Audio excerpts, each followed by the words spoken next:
Mes respects à tout le monde, bienvenue dans la forge du quantum. Aujourd'hui, base numéro 26, les pourcentages. Et on commence sans plus attendre par leur définition. Le pourcentage d'une partie d'un ensemble est le rapport d'une mesure de cette partie à la mesure correspondante de l'ensemble, c'est-à-dire la totalité, exprimée sous la forme d'une fraction de 100. On l'utilise dans deux situations différentes. Pour exprimer le rapport d'un échantillon d'une population, par exemple, 99% des élèves utilisent une calculatrice au lycée.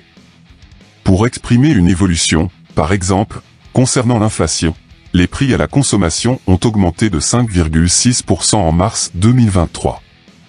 Le pourcentage est un nombre sans dimension, appelé aussi nombre pur, qui sera suivi par le signe pourcentage, ou parfois par /100, 2%, ou enfin de l'abréviation PC. Premier chapitre, le pourcentage d'un effectif. Il se calcule grâce à la formule suivante. Pourcentage égale effectif, sur effectif total, fois 100. Quelques exemples pour illustrer le propos. Dans un élevage de 240 lapins, les 80 lapins gris représentent quel pourcentage? L'effectif de lapins gris est 80, sur 240 lapins au total. Donc la proportion de lapins gris sera égale à 80 sur 240, fois 100, soit 33,33%. Exemple suivant, dans un livre de 180 pages, quel est le pourcentage des 45 pages de publicité? 45 pages sur 180, fois 100, égale 25%. Dernier exemple, pour un article hors taxe à 72 €, on paye une TVA de 30 €. Quelle proportion du prix hors taxe la TVA représente-t-elle en pourcentage? 30 € sur 72, fois 100, égale 41,67%. Second chapitre, effectif d'un pourcentage. La formule est la suivante, effectif égale pourcentage, fois effectif total, divisé par 100. Exemple, 20% d'un ensemble de 300 élèves sont internes, combien sont-ils? 20 fois 300, divisé par 100, égale 60. Tu peux aussi déterminer l'effectif total avec une formule, que voici. Effectif total est égal à effectif, fois 100, divisé par pourcentage. Exemple, 75% des votants, soit 1404 personnes, ont voté pour. Quel est le nombre de votants?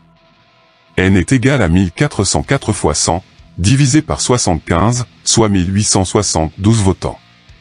Troisième chapitre, le taux d'évolution. Il est le pourcentage d'évolution entre deux valeurs chiffrées. Notez taux, il se calcule ainsi. Valeur finale, moins valeur initiale, sur valeur initiale, fois 100. Si taux est négatif, il y aura une diminution. Si taux est positif, ce sera une augmentation. Par exemple, un article passe de 180 à 150 €. Quel est son taux d'évolution en pourcent? Taux égal à 150 moins 180, sur 180, fois 100, soit moins 16,67%. Deux petites remarques importantes à souligner. Taux ne peut en aucun cas être inférieur à moins 100%, pour la simple et bonne raison qu'il est impossible d'enlever plus que ce dont on dispose. Par contre, taux peut être strictement supérieur à 100%, car il est possible d'ajouter plus que ce que l'on a. Il suffit de prendre les valeurs de l'inflation en 2023 dans les pays comme le Venezuela ou l'Argentine pour s'en rendre compte. Chapitre suivant, l'augmentation. Ajouter T %, c'est équivalent à multiplier par 1 plus T sur 100. QF est égal à QI fois 1 plus T sur 100, avec QF la quantité finale, après augmentation, et QI la quantité initiale, avant augmentation. Par exemple, un objet vaut 12 €. Son prix a augmenté de 4%. De combien est-il? Prix final égale prix initial fois 1 plus T sur 100. Donc prix final est égal à 12 fois 1 plus 4 sur 100, soit 12 fois 1,04, ce qui donne 12,48 €. Chapitre suivant, la diminution.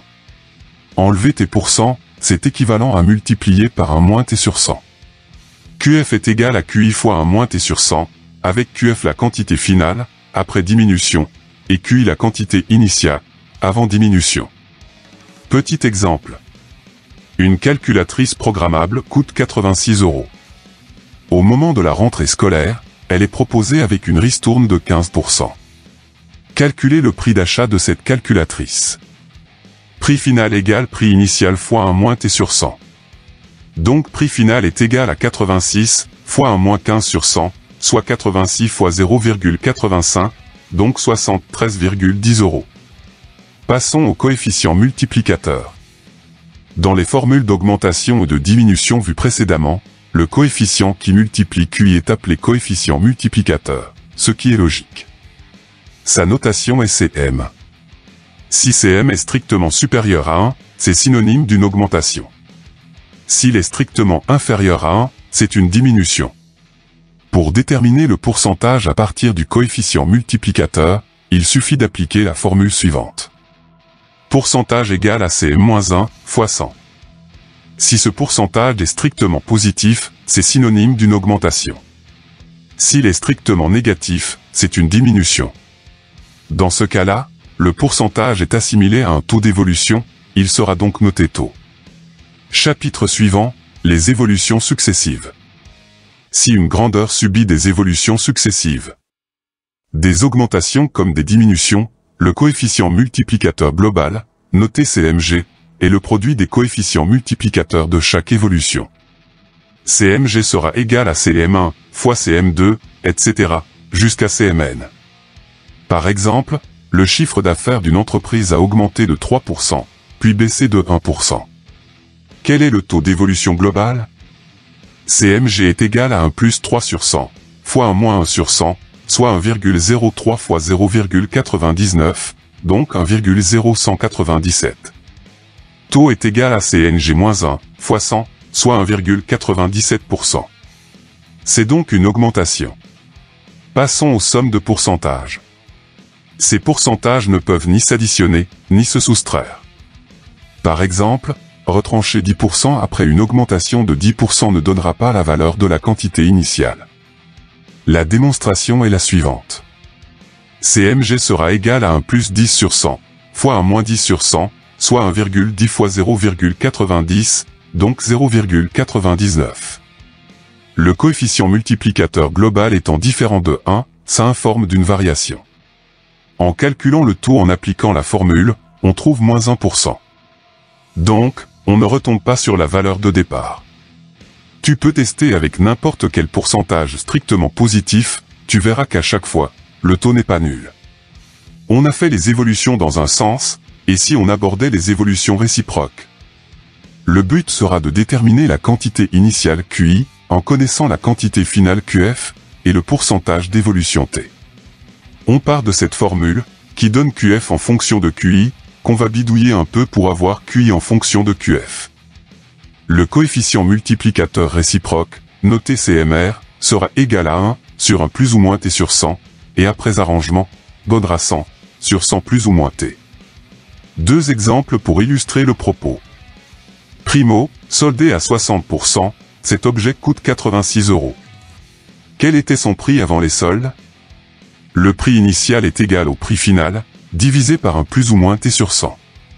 Ici, on a une diminution donc, le prix initial sera égal à 86, divisé par un moins 60 sur 100, ce qui donne 215 €.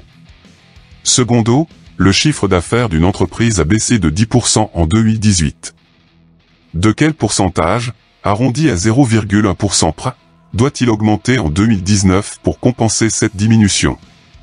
Tu vas devoir calculer le CMR.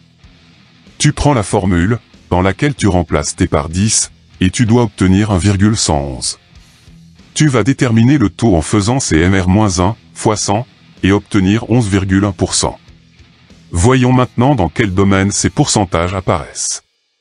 En statistique, on les appelle fréquences. En finance, il y a la TVA, les taux d'intérêt et les taux d'imposition. En topographie, ces pourcentages donnent la pente des routes. Une pente de P%, c'est un déplacement horizontal de 100 mètres, pour un déplacement vertical de P mètres. En métrologie, ce sont les calculs d'incertitude. En énologie, ils donnent le degré d'alcool. Un alcool à P%, c'est P millilitres d'alcool pur pour 100 ml de boisson. À ce propos, l'alcool est dangereux pour la santé, même avec modération, car il est une drogue, donc n'en consomme jamais. On termine avec d'autres unités qui découlent du pourcentage.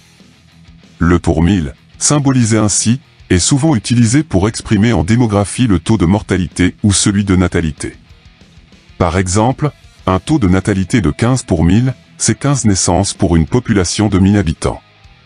Le parti par million, symbolisé par ppm, est un terme beaucoup utilisé en sciences, comme en toxicologie, chimie, métallurgie, électronique, etc. C'est une fraction valant un millionième. Par exemple, la concentration moyenne de CO2 dans l'air extérieur est de l'ordre de 350 ppm, ce qui indique qu'il y a 350 molécules de CO2 pour 1 million de molécules de l'air. La base est désormais terminée. Tu as des questions? Tu veux un complément d'information? Rejoins-moi dans l'espace commentaires. Des exercices en PDF librement téléchargeables, dont certains sont corrigés, sont disponibles. Les liens sont dans la description de cette vidéo. À toi de forger maintenant. Prochaine vidéo sur l'enclume. Stay tuned. Tchuss.